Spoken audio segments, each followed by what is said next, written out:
compound word with those three. So here's a sample one.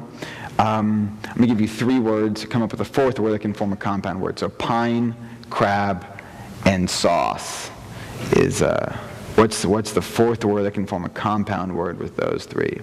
Pine, crab, and sauce. You can shout it out. Apple. So we had some insights in the audience, and so they give people a bunch of these word puzzles, and what they find is about 40% of the time, if you give people 60 seconds, they can actually come up with the answer. They can actually say, aha, apple. And the first thing they found is that moments of insight seem to depend on this relatively obscure bit of brain in the right hemisphere. So it's worth pointing out that these scientists, when they went into this, they were very skeptical of all this old cliche, this old stereotype about right hemisphere being important for artists and creativity. They thought that was a bunch of pseudo-neuroscience from the 1970s, and they're very critical of it, and then lo and behold, they do these experiments, and they find this brain area in the right hemisphere. So that's I think the larger story about they were just as surprised as anyone else. They assumed that was just a cliche that wasn't true, but sometimes, I guess, cultural cliches are true. So they find this obscure bit of cortex in the right hemisphere called the anterior superior temporal gyrus, and they looked at the literature, and the only things people have associated this brain area with before are, one, the production of metaphors, the invention of metaphors, and two, processing of jokes. So when you tell people the punchline of a joke, this brain area lights up. And that actually made a little bit of sense to these scientists, because, what you're dealing with here is a brain area that seems specialized for generating remote associations. So you've probably never used pine, crab, and sauce in a sentence before, right? You've never used those three words in conjunction together. And yet this brain area is able to say, you know what? There is this one stray other word that does connect these three words, and the word is apple. And so it's an obscure bit of brain, so it's saying this in a quiet voice. The word is apple. What you often find is that people will tend to fixate on the wrong answer. So one of the common wrong answers for pine, crab, and sauce is tree. And you can get different wrong answers depending on which word comes first. And so a lot of people they'll get the wrong answer looping in their head. Tree, tree, tree.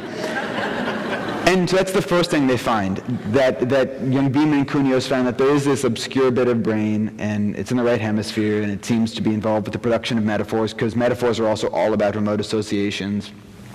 And so that's the first thing they found. The second thing they found used a different methodology. It used something called EEG, where it's on like a fMRI machine where you go inside, the noisy coffin and you have to lie perfectly still.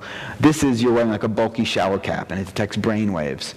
And what they found is that when you hook people up to this EEG machine, you can predict moments of insight with astonishing accuracy, like 85% of the time, up to 8 seconds before the insight actually appears. In fact, you can actually, sometimes they give people hints when they're stuck. So give them other words that sometimes suggest, like apple, say it's a fruit. And you can actually predict whether or not people are able to utilize these hints. So they can basically say, look at their EEG data and say, you know what, we can keep on giving you hints, but we're wasting our time. You're just not going to solve this. You are not in the right frame of mind to have an insight. You should just go home. You're not going to have an epiphany today. So the signature brain waves they saw was something called alpha waves.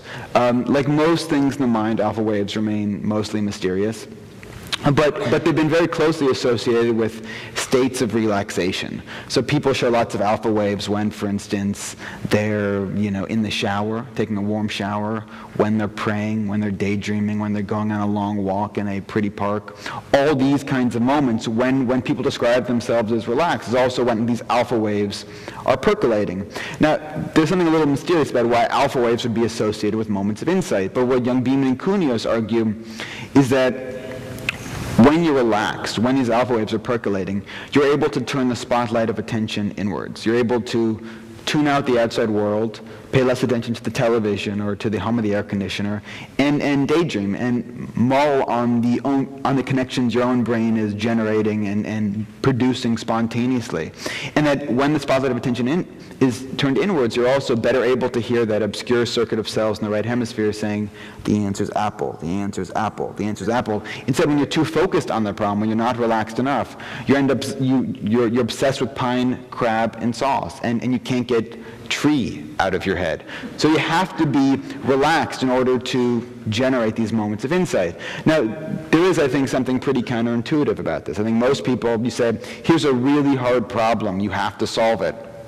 What we assume we have to do is to drink more coffee, snort some Ritalin, do whatever tools you take to help you focus, turn off the internet, to really help you focus on the problem itself. But Young Beam and Kunis argue that that's exactly the wrong thing to do. That when you're too focused on the problem, you end up blocking that circuit of cells saying apple. Now, this I think has big implications for the creative process. I mean, I think it's also worth noting that companies, I think intuitively some companies also realize this. So Google, Google gives its employees lots of really hard problems. And that's also why they have ping pong tables there, because they know that if you chain yourself to your desk while you're trying to solve this hard programming problem, you're not going to solve the problem at all. That's when you're playing ping pong or eating a bowl of cereal in the luxurious cafe, that's when the answer is going to come to you. So to build in these states of relaxation into your day as a crucial part of cognition, I think, is an important part of the creative process. This also, I think, has large implications for how we think about creativity in general. I think it helps you build a case for why we need to support artists, why we need to make sure they have healthcare, why we need to make sure they can, live decently. You have to build in states of relaxation as part of creative production. That's simply the way the brain needs to cycle through its day.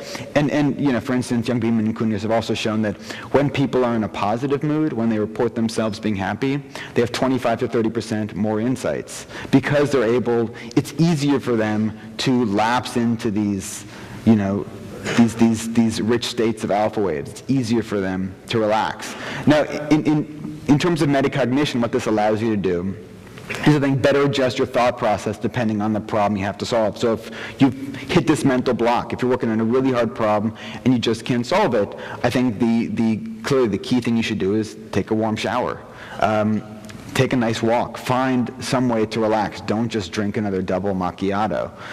That's not going to help. And I think one of my favorite stories that Young Beam and Kunis tells involves a trained Tibetan Buddhist monk who they brought him into their lab, and he was one of their subjects.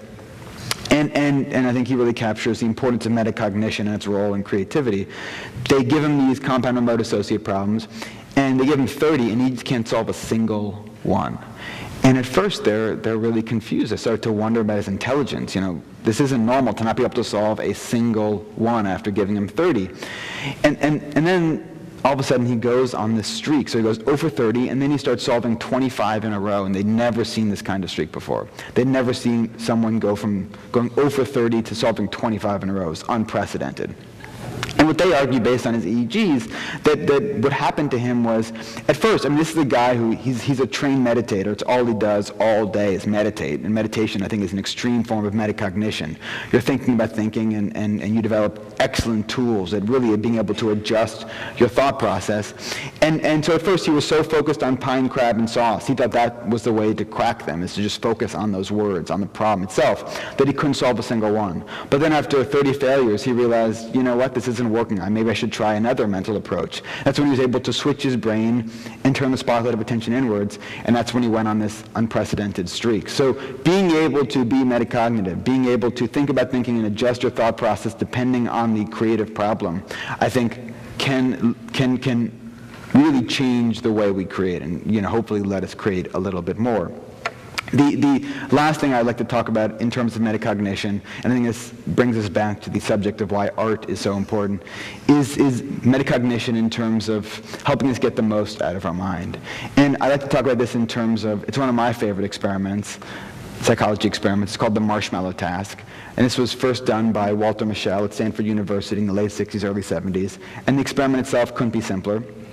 He'd bring 4-year-olds into his lab, this is 4-year-olds at the big nursery school, and give them a simple choice. They could have one marshmallow right now, or if they waited 15 to 20 minutes while he ran and did an errand, they could have a second marshmallow. And so not surprisingly, just about every 4-year-old said, oh, I want to wait, I want 2 treats.